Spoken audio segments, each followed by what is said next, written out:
MP board के कक्षा 9वीं के सभी विद्यार्थी ध्यान दें। आज की इस क्लास में सामाजिक विज्ञान का प्रश्न पत्र हम कंप्लीट करेंगे।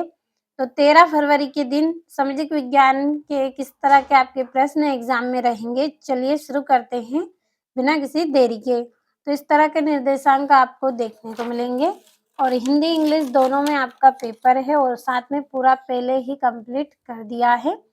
तो आपका पहला प्रश्न है सही विकल्प चुनिए। तो सही विकल्प है आपका पहला, भारत में कितने राज्य हैं? तो भारत में कितने राज्य हैं? भारत में 28 राज्य हैं। दूसरा है आपका, किस राज्य में साक्षरता का प्रतिशत सबसे अधिक है? तो केरल में साक्षरता का प्रतिशत सबसे अधिक है। तीसरा, तो इसका आंसर आपका केरल रहेगा। तीसरा है, भारत में संसार की कुल जनसंख्या का कितने प्रतिशत भाग निवास करता है? तो 14.8% भाग निवास करता है। चौथा है, अमेरिका के सैनिक अड्डे पर्ल हार्बर पर बमबारी की थी, तो किसने करी थी? जापान ने करी थी। पांचवा है, रॉबर्ट मुगाबे को किस वर्ष में राष्ट्रपति पद से हटा दिया गया? तो 2012 को इनको राष्ट्रपति पद से हटा दिया गया। छठा है, सबसे अधिक लोकसभा सीटें किस राज्य में हैं? तो उत्तर प्रदेश में हैं। और यहाँ से इंग्लिश मीडियम वाले बच्चे आप भी स्क्रीनशॉट के माध्यम से इनको कंप्लीट अच्छे से कर लें। तो बढ़ते हैं अगले प्रश्न की ओर। तो ये आपका यहाँ से अगला प्रश्न है, ये तीसरा, चौथा, पांचवा प्रश्न है और यहाँ से छठा प्रश्न। अगला आपका प्रश्न है जिसमें आपको रिक्त स्थानों की पूर्ति कीजिए। तो पहला है, डेमोक्रेसी यूनानी शब्द डेडेस से बना होता है। तो ये किससे बना होता है? डेमोक्रेसिया से बना होता है। दूसरा है, भारत में हमेशा जन्म दर से डेडेस अधिक रही है। तो हमेशा जन्म दर से अधिक क्या रही है? मृत्यु दर रही है। तीसरा है, मानव पृथ्वी के संसाधनों का उत्पादन एवं डेडेस करता है। तो उत्पादन के साथ उपयोग भी करता है। चौथा है, उत्पादन को बढ़ाने के लिए भूमि और अन्य डेडेस संसाधनों पर बहुत दबाव पड़ा है। तो किस पर? प्राकृतिक संसाधनों पर दबाव पड़ा है। पांचवा है, एक वर्ष में किसी भूमि पर एक से ज्यादा फसलें पैदा करने को डेडेस प्रणाली कहते हैं। तो बहुविध फसल प्रणाली कहते हैं।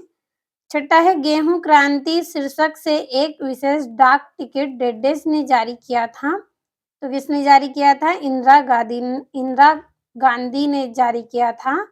चलिए अब अगला प्रश्न हम समझेंगे और ये यहाँ से इंग्लिश मीडियम वाले बच्चों के लिए है। कंप्लीट पहले ही कर दिए हैं ताकि आपका समय बचे।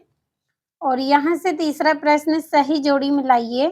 पहली है, काम के बदले अनाज कार्यक्रम। तो इसकी जोड़ी रहेगी 1977 से 78। दूसरा है बस्तर, तो बस्तर का रहेगा छत्तीसगढ़।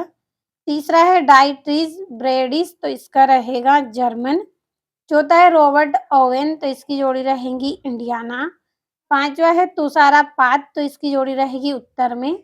और वन अधिनियम, तो इसकी जोड़ी रहेगी 1865। तो ये हो गई जोड़ियां आपकी। और अगला आपका जो प्रश्न है उसमें आपको एक वाक्य में उत्तर करना है।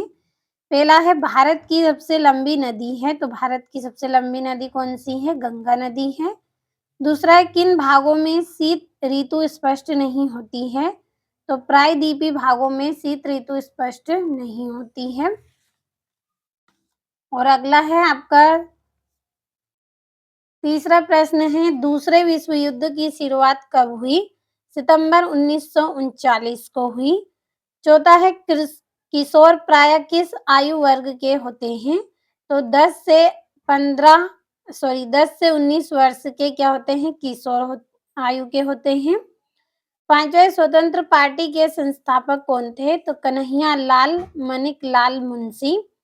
छठा है, नागरिकों द्वारा अपने प्रतिनिधि निर्वाचित करने की प्रक्रिया कहलाती है, क्या कहलाती है? निर्वाचन कहलाती है। अब बढ़ते हैं अगले प्रश्न की ओर। तो अगला प्रश्न सत्य सत्य लिखिए। पहला है, भारतीय मानसून में होने वाली वर्षा अनिश्चित है। तो सत्य है। दूसरा है, 1929 में आर्थिक महामंदी का दौर शुरू हुआ। सत्य रहेगा। तीसरा है भारत में 20 वर्ष और उससे ऊपर की आयु के सभी नागरिक चुनाव में वोट डाल सकते हैं, तो असत्य है। और पालमपुर में ज़्यादा लोग व्यापार यानी कि वस्तु का विनिमय नहीं करते हैं, तो सत्य रहेगा। और भारत का सबसे गरीब राज्य पंजाब है, तो ये आपका असत्य है। और गेहूँ के उत्पादन में उत्तर प्रदेश एवं मध्य प्रदेश में उल्लेखनीय वृद्धि हुई, तो ये भी आपका सत्य रहेगा। और यहाँ से इंग्लिश मीडियम वाले बच्चे आप इनको कंप्लीट कर लें। अब चलिए जल्दी से हमारे इम्पोर्टेंट जो 2 नंबर, 3 नंबर, 5 नंबर वाले प्रश्न हैं, उनको समझ लेते हैं। तो ये छठा है भारत की भौगोलिक स्थिति बताइए। दूसरा है जलवायु से क्या आशय है। तीसरा है गंगा की 2 मुख्य धाराओं के नाम लिखिए, ये कहाँ पर एक दूसरे से मिलकर गंगा नदी का निर्माण करती हैं। और वनस्पति जगत तथा प्राणी जगत में अंतर स्पष्ट कीजिए। और फ्रांस में दास प्रथा का उन्मूलन कब और किस प्रकार हुआ, और ये आपका यहाँ से अथवा है। अगला प्रश्न जल्दी से पढ़ेंगे। तो रेडिकल और रूढ़िवादी में अंतर स्पष्ट कीजिए। 12वां है घुमंतू खेती क्या है, अंग्रेज इसे नुकसानदायक क्यों मानते थे। और अगला है संविधान क्या है, और संविधान की 2 विशेषता बतानी है। और निर्वाचन आयोग के कार्य आपको लिखना है।